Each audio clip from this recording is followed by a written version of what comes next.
Morning guys, sino nakakilala ng isda na to? Sarap to ipaksiw. Yan, hindi ko rin kilala. Hindi ko rin kilala yan guys. Ito, oh. Ano yata yan eh? Hindi ko rin alam. Wala, limot ko na.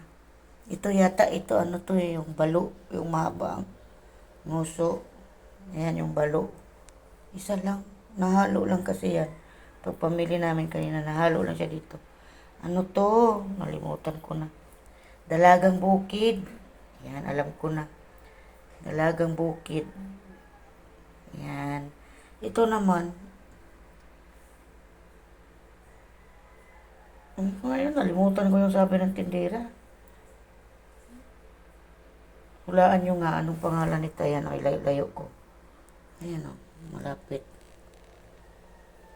Ngayon lang ako nakakita nito kasi. Ayan. Yun lang po. Thank you for watching guys.